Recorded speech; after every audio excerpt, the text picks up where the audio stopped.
भागती रही, लेकिन मीरा ज्यादा आगे निकल गई। वहाँ राजा के बेटे का अंतिम संस्कार हो रहा था। सबके मन बड़े दुखी थे और रश्मि शेरनी की आंखों से आंसू टपक रहे थे। वो बड़ी उदास थी।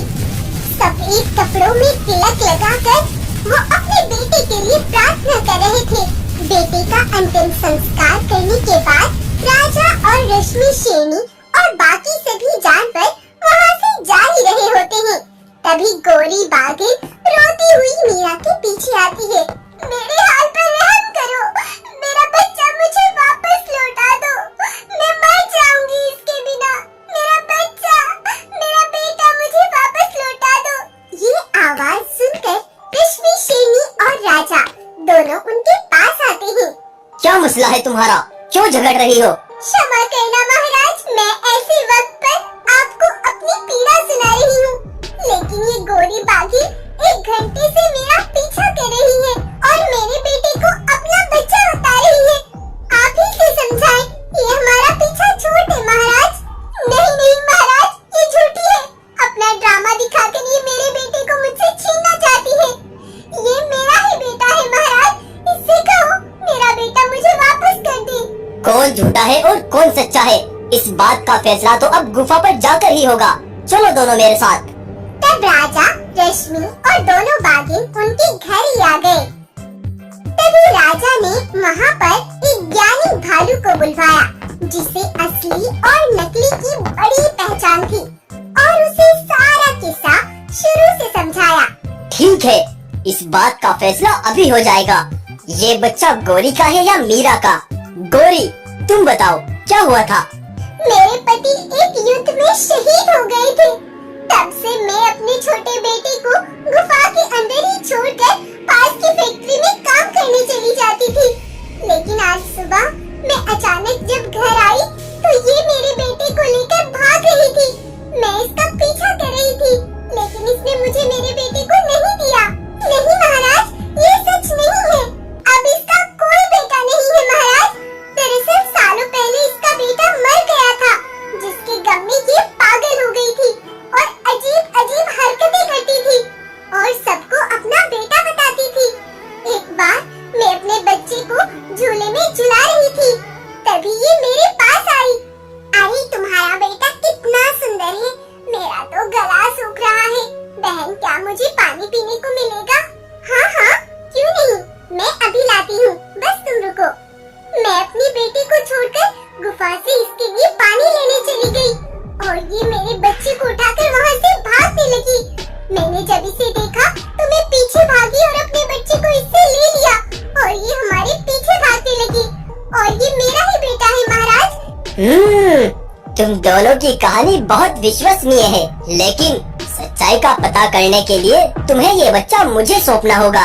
भालू ने उस बच्चे को मीरा से ले लिया और बाहर ले जाकर पड़ती तेज बर्फ के नीचे एक चट्टान के ऊपर रख दिया, जहाँ लगातार आसमान से बर्फ बरस रही थी। अब जब तक मैं ना कहूँ, तुम में से किसी को भी इस बच्चे को हाथ नहीं लगाना। अगर तुम में से किसी ने भी इसको मेरे कहने से पहले उठाया, तो ये उसका बच्चा नहीं होगा। गोरी से ये देखा न गया और वो तेजी से भागकर उस बच्चे को उठा लेती है। नहीं नहीं, तेज बढ़ती बर्फ में मेरा बच्चा बीमार हो जाएगा। मैं तुम्हें इसे नहीं देख सकती बेटा, नहीं, तुम्हारे साथ मैं ऐसा नहीं होने दूंगी। देखा ना ज्ञानी भालू, मैंने आपसे कहा था ये इसका बच्चा नहीं है। आपके कहने के अनुसार मैंने बच्चे को हाथ तक नहीं लगाया। अब मेरा बच्चा मुझे सौंप दो। भालू ने वो बच्चा मीरा को ही दे दिया और मीरा बाघिन खुश होती हुई वहाँ से चली गई। असली नकली की तो क्या, तुम्हें सच और झूठ की भी पहचान नहीं है।